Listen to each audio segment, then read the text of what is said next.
Yo, what's up guys? d-cell here, back with some final gear. And today I want to talk about upgrading UR characters since we now have 6 of them in the game. Is it worth doing it? Should you be spending your live combat datas? And are they any good? So I'm going to be doing a deep dive on each of these characters and talking about which ones I think might be worth it or not worth it, if any at all. But before we do that, I want to thank you guys so much for the support. Of course, at 2,000 subscribers, we are doing that $20 giveaway. Now that $20 giveaway is going to be in the form of maybe a gift card, or if you want me to log in on your favorite game on stream and spend $20 there, I can do that as well. Or perhaps you want something of a $20 value that's over on my merch shop, like this little lovely Liangle pillow.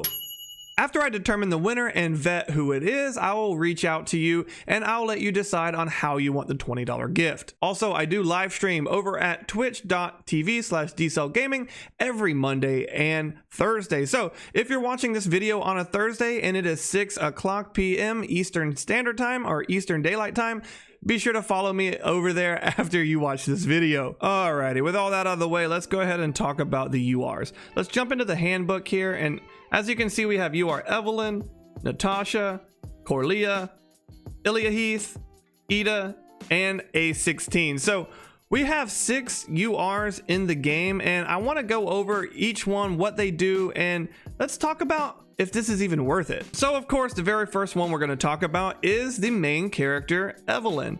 So UR Evelynn, what she does is deal 2x damage when her health is below 90%. So the very first thing that we need to talk about when we're talking about upgrading URs is the cost of getting the URs. So of course you need to spend live combat data over at the conflict zone to get the evolution materials you need to upgrade these units from SR to SSR to UR.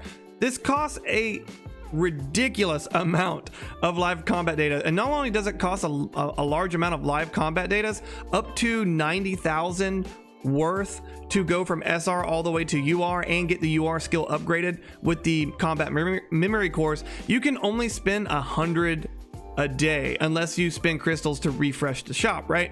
So yeah, after you buy 100 of these, you can't buy any more for that day. So not only are you time gated by the amount of currency you can spend at one time, you are also time gated by the amount of currency you need. It takes about 5 to 6 months worth of heroic grinding plus getting the assists in the heroic to get enough. It's absolutely mind-blowing and staggering how much you need to spend in order to get these. So going back over to Evelynn, does this cost justify getting her all the way to UR? And honestly, no. It really doesn't. Her damage multipliers are so very low. It, deal 2x damage when her health is below 90%. That's pretty good, but I mean, it's not going to elevate her to the point where she's going to be an S tier unit. She's still a subpar trash, pretty much tier unit. Even at UR, she's not the greatest. Now, if they could do something like make her talent ignore shields instead of deal extra damage to shields, and then change the UR property to something like deals 2x damage at 100% health, at 75% health or lower deals 3x damage, and at 50% health or lower she deals 4 times the damage. With that coupled with the shield ignoring capabilities, if they changed her talent passive, then UR Evelynn would be a viable DPS option for the striker units. But as it stands, there is absolutely no reason for you to spend upwards to 90,000 live combat data to get her to UR. Her damage output is very subpar. Her multipliers just aren't there. So for my veteran final gear players out there, you've probably seen this conclusion coming. Evelynn is not a great unit, and spending that much resources to get her to UR just to have her perform, very subpar, it's not worth it. My intention with this video is to hopefully to get especially new players avoiding some of the pitfalls and traps that this game has, and I believe URs is probably one of the biggest traps that you can fall into. Alrighty, and let's move right down the list to A16. Now A16's UR property is a little bit more interesting than Evelynn's, right? A16 standard attacks have a 50% chance of dealing 3 times damage when escalating violence reaches 25 stacks. Now I believe this is another case where the UR property doesn't quite get the job done to justify being a 90,000 live combat data cost. And my reasoning for this is, if you got to look at the rest of her skills. How she gets escalating violent stacks is right here with her skill 4. So you have to level this up all the way to level 5 to get 15 stacks, I believe. Then you need to get her all the way to talent level 10 to get an extra 10 stacks. It might be talent level 5, I'm not sure, but you do need to invest into her talents just so you can get up to 25 stacks. She doesn't come baseline being able to get 25 stacks, and that's my point. Not only will you need to get her talents leveled up to make her overflow even proc, her overflow still needs ramp up time, and overall, like, again, the multipliers just aren't there for A16. Overall, this is a unit that you pretty much should kind of avoid, in my opinion. Spending 90,000 live combat data, you're going to hear that a lot in this video most likely, is really not worth it in this case. Moving on to PN26. So PN26, with her UR upgrade, what she's actually going to get is a healing boost. She becomes more of a healing support. So Iris's critical hits restore health that is equal to 3% of her max health for the teammate with the lowest health. This effect can be triggered once every second. So if you're looking at PN26, you got to remember the main thing that we have her in our group for is her energy recharge. She is basically like an energy recharge battery. So when you look at her UR upgrade, she doesn't get the main benefit of what you even want her in there for. She gets a very minimal healing support role added to her kit, which is very similar to how Liangle's works. And as we know, Liangle's healing benefit isn't really enough to justify it even really being in the kit. It's nice to have, but it just doesn't do much, right? And the fact that she doesn't beef up her current role really makes this UR unattractive. You can leave her straight at SR. You don't even have to, upgrade her to SSR really, because this UR doesn't give her any extra survivability, and it doesn't beef her support that she gives your team. You want her there for the energy battery. So I would like to see this UR be something like high gear reduction, right? Make everybody in the team, make their high gears cost less energy to use, something to augment what she's already in the team for. So in my opinion, this is another one that really is a wasted potential. Up next, we have UR Coreleah. Now UR Coreleah is a little interesting. So what UR Coreleah does is grant a shield to herself that absorbs damage equal to 50% of her own health when her health is below 50%. This shield lasts for 10 seconds and can be triggered once every 30 seconds. Now, the reason why I say this is interesting is because I could see a use case for Coreleah way down the line after you have a few other URs under your belt and you kind of have nothing else to spend. UR Coreleah might be an interesting unit to use because she has a taunt effect in her skill kit, so she can taunt enemies to her, and then once she gets below 50%, she's going to get a shield to really mitigate that damage and kind of give her more survivability. So I could see maybe a use case in some niche PvP circumstances, but again, this would be way later down the line. This definitely should not be your first UR that you're going for.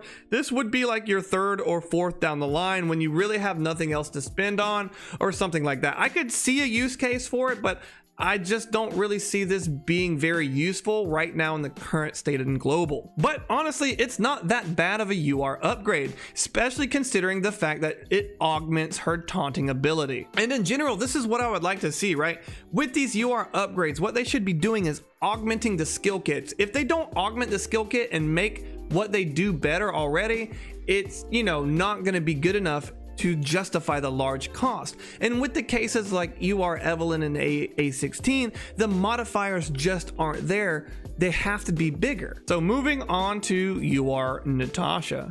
UR Natasha is a very interesting unit, and she's a very popular unit. I've actually seen some people already go in and UR her. And the reason for this is she pairs very well with Morgan, and the UR buff that she gets very much does augment her support ability. So upon releasing Ura, boosts crit damage for all teammates by 100% for 10 seconds, doesn't stack, and can only be refreshed. Now, so if you're not familiar with what Ura is, it is her high gear. So with her evolution, every time she does a high gear, everybody else in the team gets 100% crit damage. Now, it's important to note that this is not double damage for everybody in the team. That's not how crit damage works, but it is still a pretty good buff for everybody involved. This makes her a good choice to pair with Morgan, especially if you have this UR ability. But does it make it worth it? Does 90,000 LCDs make the UR Natasha worth it? In my opinion, no. You should probably save for somebody else first. UR Natasha is a good second or third choice UR, but you most likely should be saving your LCDs for somebody else. Would you regret it if you got her first? Maybe, probably not, because again, it does buff her kit very well and it makes her pretty viable. And with Morgan around the corner, maybe in the next 2 or 3 months, you know, she's going to be a good unit to have on your team. So I could see saying she's worth it, but in my opinion, you should probably save for somebody else. The first UR upgrade that you get in this game is vitally important, and that is because it takes about 4 to 6, maybe even 7 months to get enough live combat data to get your UR, and then it takes even longer to spend it. Like it's absolutely ridiculous. You really need to understand it is a very large investment to get a UR upgrade. All right, and moving on to the last UR on the list, and that is Aita. So what Aita's UR property is grants a shield for all teammates that absorb damage equal to 40% of Aita's health when her health is below 30%. The shield lasts for 10 seconds and can be triggered once a minute. This is an absolutely absurd UR and not in the good way. Granting a shield when her health is below 30%. This is absolutely mind-boggling, and I don't even understand why they even put this in. This is so useless. You get somebody like Liangle or Solveig that just constantly gives everybody a shield. So you got to compare her against Solveig, a blue unit, and this is going to be a UR unit. Solveig gives you 100% uptime on a 40% damage reduction shield. Liangle, just a normal SSR, gives you a massive shield just like this for the entire fight. And Aita's can only last for 10 seconds and it's only pops every once a minute. What is this UR? No, no, don't get Aita ever. Like honestly, this is one of the biggest wastes of URs. Don't do it. It's just not worth it. But hey guys, that's just my opinion on the matter. Let me know what your opinions are on the UR upgrades. Have you upgraded someone like UR Natasha or something like that? Let me know in the comments down below. I would love to know your thoughts on this matter. Personally speaking, I think our live combat data situation is atrocious. We need to have some events that give us more evolution materials or more live combat data. They need to buff that up. They need to make the cycle of being able to upgrade a unit from, you know, basically once a year to twice a year to like maybe 3 or 4 times a year. We already have 6 units, and that's going to take us about 3 years to get all of them upgraded, and none of them are worth it outside of maybe Coreleah and UR Natasha. UR Natasha will be worth it for sure if you have Morgan. It's just, do you get them over somebody like UR Aya, UR Ren, UR, Tasia? These units are infinitely better than anything provided right now. So in my opinion, you should be saving your live combat data for future UR upgrades. Thanks for watching. I appreciate each and every one of you. Have a great day, guys. Be safe out there. And as always, I'll see you in the next one.